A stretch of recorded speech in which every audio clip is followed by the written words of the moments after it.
विचार करा, कोणीतरी आपली अर्धी अधिक संपत्ती पणाला लावेल का? तेही 80 दिवसात जगप्रदक्षिणा करण्यासारख्या एका अशक्य वाटणाऱ्या पैजेसाठी? आजची ही गोष्ट आहे त्याच अविश्वसनीय धाडसाची, अनपेक्षित वळणांनी भरलेल्या प्रवासाची आणि वेळेच्या एका जबरदस्त चमत्काराची. पण ही काही केवळ एक काल्पनिक कथा नव्हती. नाही, या पुस्तकाने लोकांच्या मनात इतकी उत्सुकता निर्माण केली की एक प्रश्न उभा राहिला: खऱ्या आयुष्यात असं काही करणं शक्य आहे का? आणि या प्रश्नाचं उत्तर देण्यासाठी अनेक धाडसी लोक पुढे सरसावले.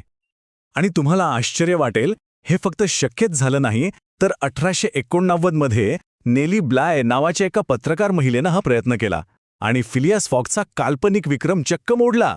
तिने हा प्रवास फक्त 72 दिवसात पूर्ण केला. जूल्स वर्नच्या कथेची ही प्रेरणा फक्त नेली ब्लायपुरती मर्यादित राहिली नाही.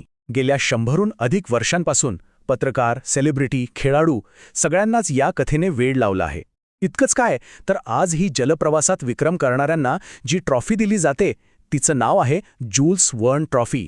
यावरूनच या कथेचा प्रभाव किती खोलवर रुजला आहे हे आपल्या लक्षात येतं. पण या सगळ्याची सुरुवात झाली कुठून? चला कथेच्या मुळाशी जाऊया. ती एक हायस्टेक पैज, जिथून हे सगळं सुरू झालं. तर भेटूया आपल्या कथेच्या नायकाला, फिलियास फॉग. एक असा माणूस ज्याचं आयुष्य अगदी गणितासारखं काटेकोर. तो इतका शिस्तप्रिय होता की त्याने आपल्या नोकराला फक्त दाढीचं पाणी 2 अंश थंड आणल्याबद्दल कामावरून काढून टाकलं होतं. आणि त्याच्यासोबत आहे त्याचा नवीन फ्रेंच नोकर पासपार्तू. ही गोष्ट सुरू होते लंडनच्या रिफॉर्म क्लबमध्ये. तिथे चर्चा सुरू असते की भारतात नवीन रेल्वेमार्ग सुरू झाल्यामुळे आता 80 दिवसात जगप्रदक्षिणा करणं शक्य झालं आहे. आणि त्याच चर्चेत फॉग आपली अर्धी संपत्ती म्हणजे तब्बल 20,000 पाऊंड या धाडसी पाहिजेवर लावतो.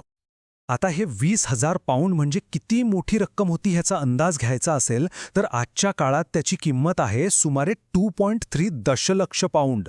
म्हणजे ही पैज म्हणजे आयुष्य बदलून टाकणारा एक प्रचंड मोठा जुगार होता. हे बघा, हे आहे ते वेळापत्रक जे फॉगला तंतोतंत पाळायचं होतं.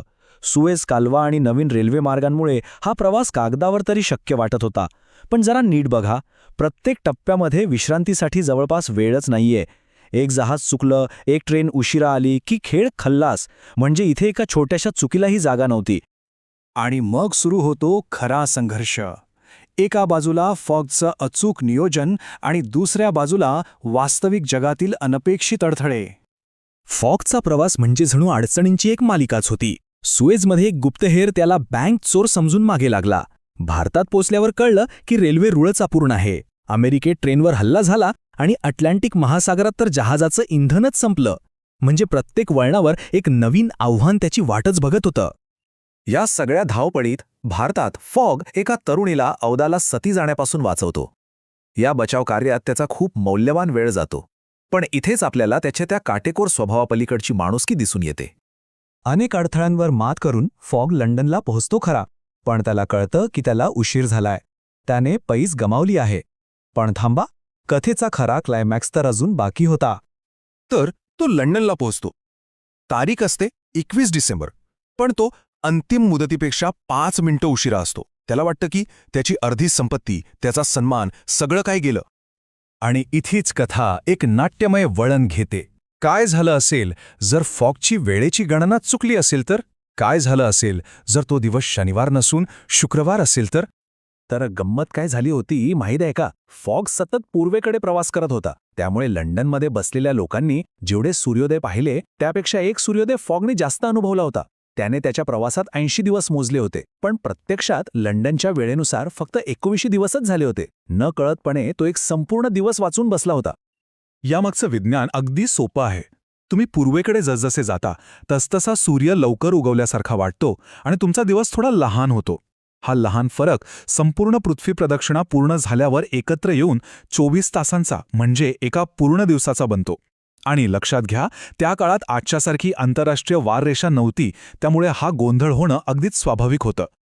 आणि जेव्हा पासपार्तूला ही चूक लक्षात येते तेव्हा फॉग धावत पळत क्लबमध्ये पोहोचतो. त्याला कळतं की आज 21 डिसेंबर शुक्रवार आहे आणि तो अगदी शेवटच्या क्षणी वेळेवर पोहोचून ती पैज जिंकतो. पण या कथेचा प्रभाव फक्त पुस्तकाच्या पानांपुरता मर्यादित नाही. तिने एक असा वारसा तयार केला आहे जो आजही तितकाच जिवंत आणि प्रेरणादायी आहे. ही कथा इतकी लोकप्रिय झाली की पुस्तक प्रकाशित झाल्यावर अवघ्या 2 वर्षात 1874 मध्ये त्यावर आधारित एक यशस्वी नाटक रंगमंचावर आलं. त्यानंतर तर या कथेनं मोठ्या पडद्यावर अक्षरशः राज्य केलं. 1956च्या ऑस्कर विजेत्या भव्य चित्रपटापासून ते थेट 2021 मध्ये आलेल्या आधुनिक टीव्ही मालिकेपर्यंत प्रत्येक पिढीनं या कथेचा अनुभव घेतला आहे. आणि एवढंच नाही तर या कथेने गेमिंगच्या जगातही प्रवेश केला.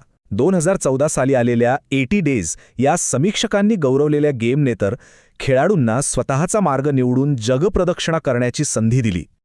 ज्यूल्स वर्नने 19व्या शतकातील तंत्रज्ञानाचा वापर करून एका जागतिक साहसाची कल्पना केली. तर मग आजच्या युगात आपल्याकडे असलेल्या तंत्रज्ञानाचा विचार करता अशी कोणती नवी कल्पना किंवा कोणतं आश्चर्य एका नव्या जागतिक शर्यतीला प्रेरणा देऊ शकेल? विचार करण्यासारखा प्रश्न आहे, नाही का?